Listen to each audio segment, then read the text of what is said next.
So today you guys are going to see me sketch hopefully some cool stuff. I went ahead and took a suggestion from a comment I got in a video a couple weeks ago, and I just wanted to incorporate it in a video.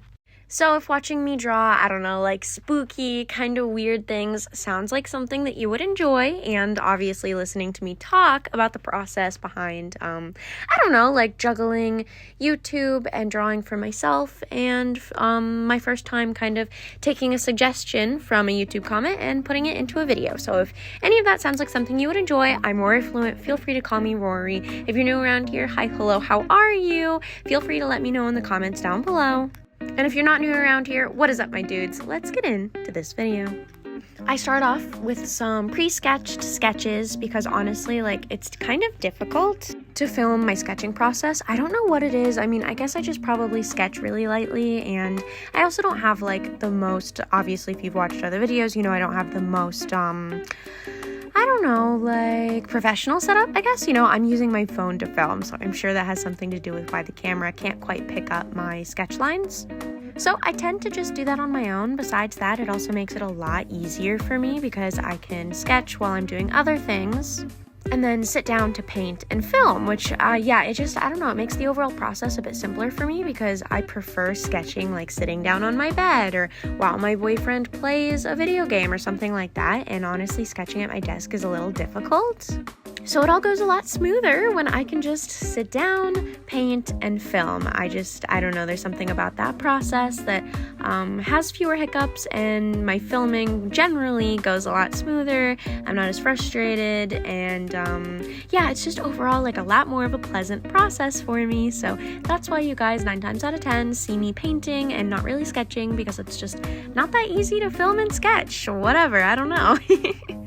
And yeah, so as you guys can see from the intro, or as you guys heard from the intro of this video, I went ahead and decided to take into account a commenter's feedback, and they mentioned if I can find a way, oh my god, I keep like cutting myself off and then starting a new thought, but if I can find the comment, I'll go ahead and like pop it up here. I'll probably just take a screenshot of it.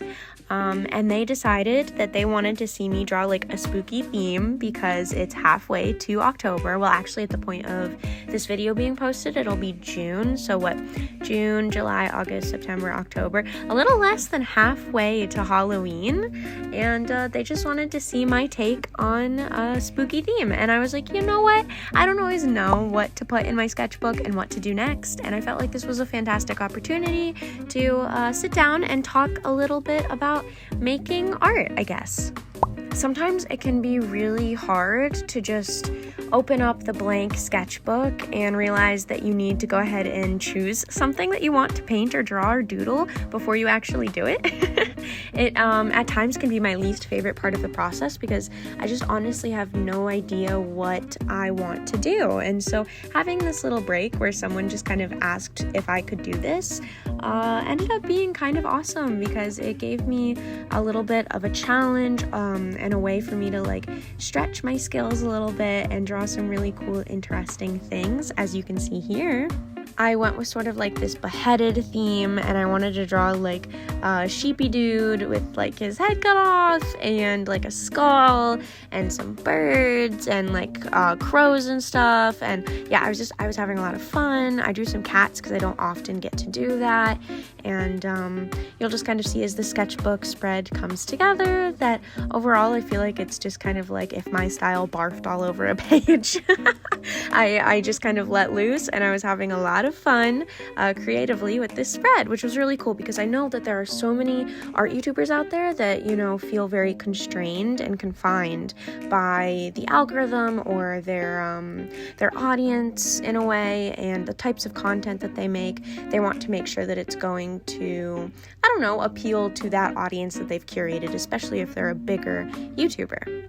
And I have yet to really come into contact with any sort of pressure or need to not post certain content. I guess you could say, like, I have this video sitting in my catalog of, like, I filmed myself, like, filling up a Copic marker, and I have a hard time wanting to post that and to give people a little how-to on how to fill the Copic marker, because I feel like since I only post once a week, I want that content to be reflective of my style and the art that I'm creating, and not just to be a little like, hey, because I had a hard time myself figuring out how to fill it, I figure I should go ahead and let all of you guys know. And as much as I would like to post that video, I don't know, sometimes if you post out of your normal, the algorithm is a little not so nice to you, which I'm sure a lot of you have heard before from other creators. But I've noticed that if I post twice in a week, it tanks both videos. It's like the second video in the week pulls views from the first one, and then the first one like stops getting any traction and stops growing, and just the interactivity on the video is cut, and just like, oh my god, so much. It's really strange, but it's like the first video was never even made, and then the second video just continues on with the rest of the attention that the first video would have gotten from like the algorithm and stuff. And so it's a little confusing, a little frustrating, because I would like to be able to post more than one video, but at the same time with my workload, it's not the easiest. There was a point where I wanted to and could have, but right now is definitely not a point where 2 videos a week would be super feasible. That being said, I was kind of originally talking about feeling constrained by like the types of content that I have to make for YouTube, and the fact that I haven't really hit that yet. And I know, and I'm sure that I will, because just about every creator on here, whether it be like a part of the art community or another community in YouTube entirely, I feel like they all have ended up hitting this point where they've realized that to make the stuff that they want to, they kind of have to like bend the rules and conform what they want to make to this algorithm and to YouTube. And I feel like when you're creating, I mean, really you can obviously argue that on YouTube all of this is sort of like entertainment or educational, but when you're creating like art within art, so you're creating a YouTube video about the art that you're creating, which to me kind of reads as art within art, I feel like there's multiple layers going on. You have the style of your filming, and then you have obviously the style of what you're creating and what you're making that content out of. And I haven't really hit a point where I'm like, I feel stuck to only drawing certain things or painting in certain ways, because I don't know. I feel like I'm pretty free to experiment and figure out what I want to do. And I really enjoyed this YouTube comment suggestion, because it just felt like it came at such a perfect moment to give me a reprieve, to not have to figure out what to do in my sketchbook. Someone went ahead and chose for me, and I just kind of went for it and just threw a bunch of shit at the page and saw what sticked. And honestly, I thought that, or sticked, oh my god, saw what stuck, excuse me, what the fuck. And yeah, I actually had a lot of fun with it, and it was really nice. I feel like it's kind of the whole reason that I really enjoy art challenges like Uvember and Inktober. I have so much fun looking at prompts and being like, picking and choosing which ones I want to do and what I want to take part in, and just kind of giving my brain more ideas to latch onto and decide what I want to draw. Sometimes you can get kind of stuck in your own rut and almost like confine yourself, where you flip open the sketchbook and you're like, okay, well, I'll just, doodle what I always doodle and draw what I always do and paint in the way that I always do. And honestly, that can get really mundane and really boring really fast. And it's really refreshing. How many times can I say really in one sentence? But it's just super refreshing and nice to be able to take a step back, whether that be like in my own mind and of my own choice, or to have like a prompt list tell me what to draw and to just do something different. That can be just so, it alleviates so much pressure, and at the same time kind of flexes that art muscle that we all try to make sure that we're stretching every once in a while, and gets me to create different stuff than what I would just sit down and normally draw. So for this video with the loose theme of spooky, I went ahead and really tried to not draw the first thing that came to mind. I went to Pinterest, and I just kind of, decided to focus on things that I either have been wanting to draw or just like stuff that I wouldn't necessarily come up with on my own, which, you know, is oftentimes the like point of a theme anyways, is to kind of, like I was mentioning, stretch that art muscle and give yourself something a little bit different to focus on, a little bit different to think about, so that way, if you're in this different headspace, you're probably more likely to think about ideas and concepts and things that you want to doodle that are unique and less like right off the top of your head.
A good example of that is kind of what I'm doing and painting currently in the video, where I'm taking this crow or this raven, and I know that there are differences, but I was just kind of pulling from Blackbird references in general, and that's something that I'm pretty familiar with. I love to draw, I love to paint, and I went ahead and I wanted to do something kind of different, where I was like, what if the tongue is like, you know, like coming out of the mouth, and in the end it kind of looks a little bit more like those wormy dudes that I was doodling, which is fine, either or, it's whatever, it can be read as either one, but I wanted something long and thin coming out of its mouth, and I wanted its head to be detached to its body, but then I wanted to assess like how would I do that, you know, because I'm not necessarily a super like graphic person when it comes to my art, so it's like, okay, how would I depict this in a way that is still kind of like goofy and a little weird and makes me kind of giggle when I look at it. And so I did my best to kind of take that in mind as I took this theme of spooky and applied it to all of these different little doodles, like little ghost cats and little ghost sheepy guys, and different things being sort of like pulled apart, and cats, and how can I make cats more unique and interesting. You know, there's something that I've drawn a lot, and I'm pretty well, I guess, versed in how to draw cats and cat anatomy, but when it comes to like making them a little bit different and feel a little bit more like my own, that's something that I've wanted to work on for a while, so I went ahead and applied that to this theme here. I also had just talked about in my last video wanting to incorporate more grays and blues and just sort of like more muted, interesting colors. And so I went ahead and took this as an opportunity to do that. So I'm using Shocker Daniel Smith So Light Genuine, Lunar Violet, and then I'm also using Titanium Buff and this weird color from Schminka. It's like Volcano something, and it's just like this like soft pinky color. I don't know how I feel about integrating it into the spread, but at the same time I felt like it was kind of like a little bit of contrast that it really needed. So I'm not mad about it. It's a color that is kind of fighting me because when I purchased it online, or I think I got it for Christmas, I was so excited and really interested in this color, and then when I started using it, I was like, I don't know, there's a lot less going on here than what I was originally thinking there was going to be. But that's okay, and it happens, and it's no big deal. I'm just trying to figure out how I want to apply it to different spreads, and I kind of felt like this one was perfect because, you know, I'm trying to insinuate that these heads are sort of being like pulled off or like decapitated or whatever. And I felt like this color really ended up doing kind of what I wanted it to do and drawing your attention to the fact that, oh, okay, yeah, like his head just isn't attached to his body anymore. I also had so much fun painting the little birds on the bottom of the page. I was just having a blast drawing these derpy little guys. You know, who doesn't like, I don't know, a good silly little bird? And so I really kind of took my time with them, and I just feel like on the page, like that cluster of like black birds or whatever really ended up being my favorite. I think that, and I don't know. I say that and then I start looking at things and I'm like, I don't know, I really like the skull and the little bird, and I really like the big sheep that's beheaded, and then that tiny little ghost sheep, and like, I don't know, it just keeps going, you know? So sometimes it's hard to pick, but I did actually have a lot of fun with these two little birds, even though like a lot of, I guess, like effort or skill didn't really go into them, but you know, honestly, that's okay. I feel like 9 times out of 10, I might put more effort into a doodle and end up feeling like it's like lesser than the other ones or like more fucked up. I feel like sometimes the simpler and quicker I go, the easier of a time I end up having and the better I end up feeling about that particular doodle. And that's not always the case. Like, I took a lot of time on the sheep on the right side of the page and like focusing on the fur and getting that texture and figuring out what the hell I wanted to do with the texture. And in the end, I'm actually really happy with it. Where like the little ghost sheepy here on the left page, I'm less happy with, and there was less time and effort put into it. So oftentimes that is corollary, but for me, sometimes I think I overwork things, and I have a tendency definitely to overwork things. So when I can take a second and just like not do that, more often than not, I feel like everything turns out a lot better. And this is about the point in the video where my cat decides he's just gonna hang out with us for a little bit. So you guys can go ahead and enjoy him chilling in the corner while I figure out how the hell to paint around him.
So it finally got to a point where I kind of had to boot my cat because there was nothing that I could do until I booted him, and I needed the paint to dry, and I also wanted to move on to inking the cat that he was currently sitting on. So I went ahead and moved Ruckus, that's the name of my cat, and came back to the sketchbook spread in a couple minutes. I always know if I leave, go lay on my bed and watch like a YouTube video or something, he will always follow me. And then when I get up, he always takes my spot.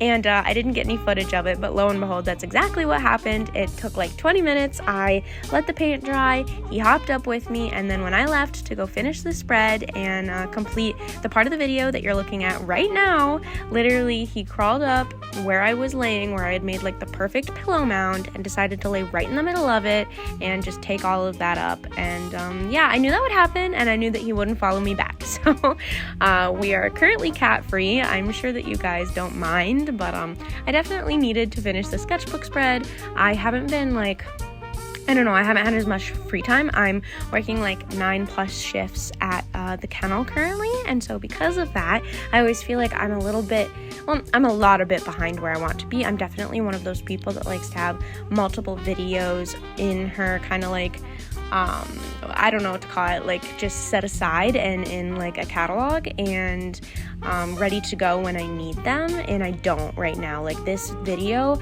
that I'm working on right now is going up in 3 days, you know, so it's like, it can be a little stressful because it's not really how I operate, but at the same time I'm trying to just breathe because I always get it done, and it's not like I'm like lazing about until I have to do it or anything like that. I am not a procrastinator, believe it or not.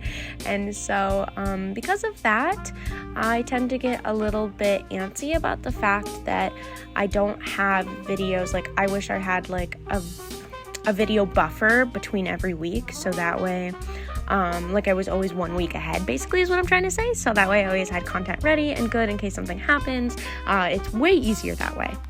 But it's just not the way things are going right now, which is fine. And I don't even remember why I ended up going on this tangent. But yeah, I guess to like go back to the video, we're finishing up these last couple cats. I drew in a little rat dude that was also being like half pulled apart because I just wanted to fill that space. And I was like, you know, there's cats everywhere. Maybe we should do a little rat guy.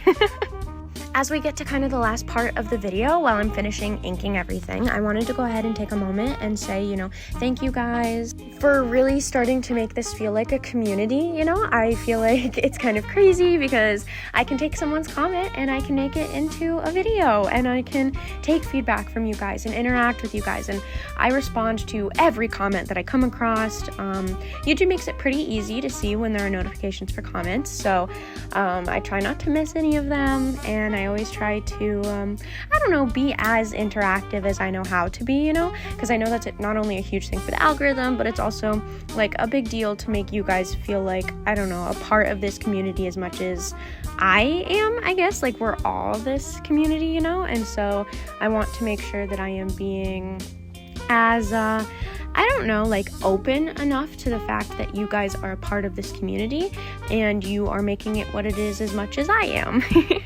And also just that it's like really cool that I can pull from a comment that you guys did and make a whole video out of it and make a whole sketchbook spread out of it. And that sketchbook spread, you know, wouldn't have been here if not for that commenter. And I really should have like looked at who did it so that I could just reference them throughout the video. But as I mentioned, I'll pull it and I'll slap it up at some point so that they know and recognize that I created this sketchbook spread because of them. And I pay attention to the things that you guys write and comment, and they mean a lot, which is obvious. You know, I'm sure every YouTuber ever has said that it means a lot, because that engagement is the only way that we know that you guys are like really out there and not just weird little bots or numbers on a screen.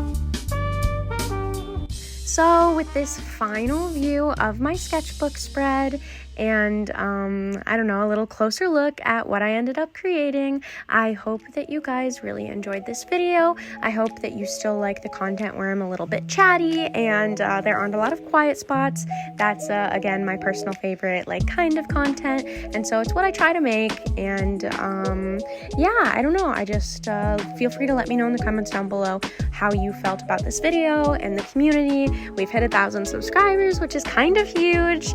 I can't yet monetize my videos. I feel like that's a topic I'll probably like bring up and talk about, because it's just really difficult to find people and just like, I don't know, information on the internet about what it's like to be a small creator. Like, there are a lot of videos labeled as such, but then I don't know, I don't feel like they talk about the nitty-gritty, and it's a bit strange, but I have like other benchmarks that I have to hit before I can actually monetize. And then like a tier of those benchmarks isn't even getting AdSense. It's like being able to create like memberships, which isn't what I'm at the moment interested in. Like, if I wanted to do something like that, it would be Patreon, which I am looking into, because I know it's a fantastic way to not only earn an income as an artist, but also to allow you guys to see and have and just, I don't know, like interact more with my content and art specifically.